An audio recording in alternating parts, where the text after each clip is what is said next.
Hi friends, welcome to Sabina சமையல். இன்றைக்கி ஒரு கோதுமை மாவு வச்சு இன்றைக்கி சூப்பராக சாஃப்டான புரோட்டா எப்படி செய்யலான்னு பார்க்கலாங்க. நான் கோதுமை மாவு வந்து ஒரு 1/2 கிலோ எடுத்திருக்கேன்.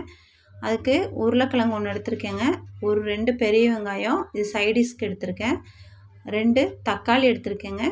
இப்போ வாங்க நம்ம எப்படி பண்ணலான்னு பார்க்கலாம். 3 முட்டை வந்து நான் எடுத்திருக்கேன். இதுக்கு சைடிஷ் செய்கிறதுக்கு கிரேவி, முட்டை கிரேவிக்கு 3 முட்டை இப்போ வெந்துட்டுருக்கு. இந்த மாவு ரெடியாக இருக்குங்க. அதில் வந்து கொஞ்சமாக உப்பு போட்டுக்கலாம். இப்போ ஃபஸ்ட்டு வந்து நான் தயிர் எடுத்து வச்சுருக்கேன். தயிர் வந்து கொஞ்சம் தண்ணியாக இருக்குது, கெட்டியாக இருக்க தயிராக இருந்தாலும் நீங்கள் சேர்த்துக்கோங்க. ஆனால் புளிப்பு இருக்கக்கூடாது. இப்போ தேவையான அளவு மாவுக்கு தேவையான உப்பு, ஒரு 1/2 டீஸ்பூன் போல் சர்க்கரை போட்டிருக்கேங்க. இப்போ அவ்வளோதான். இப்போ இது நல்லா சேர்ந்து நல்லா கலந்துட்டு நல்லா பிணைஞ்சிக்கலாம். இப்போ வெது வெதுன்னு இருக்கும் பார்த்திங்களா தண்ணி, அந்த தண்ணி ஊற்றி நல்லா மாவு வந்து நம்ம கையில் ஒட்டுற பதத்துக்கு பிணைஞ்சிக்கலாம். அதுதான் இது கரெக்டான பதம். நல்லா லூஸாக இருக்கணும் மாவு, ரொம்ப கெட்டியாக இருக்கக்கூடாது. பாருங்கள், இந்த அளவு நல்லா பிணைஞ்சாச்சு. இப்போ இது இப்படியே ஒரு 10 நிமிஷம் நல்லா ஊறட்டும். அதுக்கு நம்ம சைடிஷ்க்கு தக்காளி வந்து ஒரு 4 தக்காளி எடுத்திருக்கேங்க, குட்டி தக்காளி எடுத்திருக்கேன், புளிப்பு கம்மியானது தான், 2 பச்சை மிளகா. இப்போ இதை நெய்ஸாக அரைச்சி எடுத்துக்கலாம். இப்போ அரைச்சி எடுத்ததை நம்ம தக்காளியும் பச்சை மிளகாவும் இப்போ எடுத்து வச்சாச்சு. இந்த பக்கம் ஒரு வடைச்சட்டி வச்சாச்சுங்க. கொஞ்சமாக ஆயில் ஊற்றி ஒரு கல்பாசி, ஒரு அன்னாச்சி பூ, ஒரு 2 பட்டைத்துண்டு, ஒரு பிரிஞ்சி இலை, ஒரு கிராம்பு, ஒரு ஏலக்காய், அவ்வளோதாங்க. இதில் இப்போ போட்டாச்சு. போட்டு இப்போ இது நல்லா பொரிஞ்சதும் நம்ம வெங்காயம் வந்து ஒரு 3 வெங்காயம் நீல வாக்கில் கட் பண்ணியிருக்கேன், அதை உள்ளே சேர்த்துக்கலாம். அப்புறம் இஞ்சி பூண்டு பேஸ்ட்டு வந்து ஒரு 2 டீஸ்பூன், மல்லிப்பொடி ஒரு 2 டீஸ்பூன், மிளகாப்பொடி ஒரு 3/4 டீஸ்பூன், 1/4 டீஸ்பூன் மஞ்சள் பொடி. இப்போ இதை மட்டும் இதோடு சேர்த்து இந்த மசாலாலாம் போட்டிருக்கோம் இல்லைங்களா, அதோட பச்சை வாசம் போகிற வரைக்கும் வதக்கிட்டு தக்காளியும் பச்சை மிளகாவும் அரைச்சி வச்சுருக்கோம் இல்லைங்களா, அதை உள்ளே சேர்த்துக்கலாம். அதையும் உள்ளே சேர்த்திட்டு நான் வந்து ஒரு உருளைக்கிழங்கு எடுத்துருந்தேன் இல்லைங்களா, அதை வந்து நல்லா கட் பண்ணிக்கலாம். கட் பண்ணி உள்ளே சேர்த்தியாச்சு. இப்போ குழம்பு வந்து பச்சை ஸ்மெல் நல்லா போயிடுச்சுங்க. அந்த ஸ்டேஜில் நான் ஒரு முட்டையை மட்டும் உடச்சி ஊற்றிக்கிறேன். உடச்சி ஊற்றியாச்சுங்க. மீதி 3 முட்டையை நல்லா இந்த மாதிரி வேக வச்ச முட்டையை நல்லா இந்த கீரி போட்டுக்கலாம்.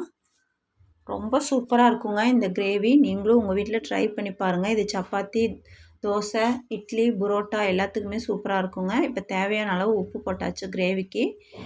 இப்போ அதை நல்லா 1 நிமிஷம் மட்டும் நல்லா வெந்து வரட்டும். அதுக்குள்ளே நம்ம இப்போ மாவு சூப்பராக ரெடி ஆகிடுச்சு பாருங்கள். இப்போ மாவில் நம்ம இந்த மாதிரி பால்ஸ் மாதிரி உருண்டை போட்டுக்கலாங்க. ரொம்ப டேஸ்டியாக இருக்கும், ரொம்ப சாஃப்டாகவும் இருக்கும். நம்ம அடுத்த நாள் வச்சு சாப்பிட்டாலுமே இந்த சப்பாத்தி, இந்த புரோட்டா வந்து சூப்பராக இருக்குங்க, கோதுமை மாவு புரோட்டா. இப்போ இதை நல்லா நம்மளுக்கு மாவு வந்து நம்ம தேய்ச்சி எடுத்துக்கலாம்.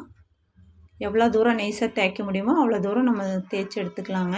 தேய்ச்சி எடுத்துட்டு கத்தி வச்சு நல்லா அப்படியே கோடு கோடாக இந்த மாதிரி கத்தியில் நல்லா நீல வாக்கில் கோடு கோடாக போட்டு எடுத்துக்கலாம். இந்த மாதிரி போட்டு எடுத்தோம்னா நம்ம அந்த லேயர் வந்து நம்மளுக்கு கரெக்டாக வருங்க. நம்ம சுட்டு எடுக்கும்போது இப்படியே இந்த மாவை வந்து எல்லாம் ஒன்று சேர்த்திக்கலாம். சேர்த்திட்டு அப்படியே ரோல் பண்ணி அப்படியே சுருட்டி வச்சுக்கலாங்க. இப்போ இதே மாதிரியே நம்ம எடுத்துருக்க மாவில் எல்லாத்தையுமே இந்த மாதிரி சுற்றி எடுத்து வச்சுக்கலாம். அடுத்ததாக அதே மாதிரி போட்டு இப்போ தேய்ச்சி எடுத்துக்கலாம்.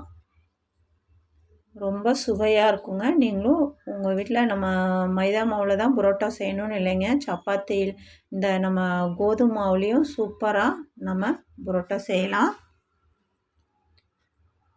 அவ்வளோதாங்க. இப்போ நான் எல்லா மாவும் ரெடி பண்ணி வச்சுட்டேன். இந்த பக்கம் பாருங்கள், நம்ம கல்லில் புரோட்டா போட்டு எடுத்தாச்சு. இப்போ எல்லாத்தையும் வச்சு ஒன்று சேர நல்லா வச்சு தட்டி எடுத்துக்கலாம். பாருங்கள் எவ்வளோ லேயராக வந்திருக்கு பாருங்கள். ரொம்ப சாஃப்டாக இருந்தது. ரொம்ப நேரம் ஊறவும் வைக்க வேண்டாங்க. ஒரு 1/2 மணி நேரத்தை, ஒரு 20 நிமிஷம் இல்லைனா 1/2 மணி நேரம் மட்டும் ஊற வச்சு எடுத்தால் போதுங்க. இப்போ நம்ம இந்த பக்கம் சைடிஷ் கிரேவி, முட்டை கிரேவி சூப்பராக ரெடி ஆயிடுச்சு. இங்கே நம்மளுக்கு கோதுமை மாவும் புரோட்டாவும் ரெடி ஆயிடுச்சு பாருங்கள். அவ்வளோதாங்க, அருமையான நம்மளுக்கு முட்டை கிரேவி, கோதுமை மாவு புரோட்டா சூப்பராக ரெடி ஆயிடுச்சுங்க. ரொம்ப பாருங்கள், பார்த்தாவே தெரியும் உங்களுக்கு, ரொம்ப சாஃப்டாக இருக்குது. நம்ம அடுத்த நாள் வரைக்கும் வச்சுருந்தாலுமே இது ரொம்ப சாஃப்டாக இருக்கும், ட்ரையே ஆகாது, காஞ்சு போன மாதிரியே இருக்காதுங்க. அவ்வளோ நல்லா அருமையான நம்மளுக்கு இது வந்து டின்னருக்கும் வச்சுக்கலாம், நம்ம வந்து பிரேக்ஃபாஸ்ட்டுக்கும் வச்சுக்கலாங்க. இன்றைக்கி நான் பிரேக்ஃபாஸ்ட்டுக்கு தான் இன்றைக்கி நான் செஞ்சுருக்கேன். அவ்வளோதாங்க இந்த வீடியோ உங்களுக்கு பிடிச்சா லைக்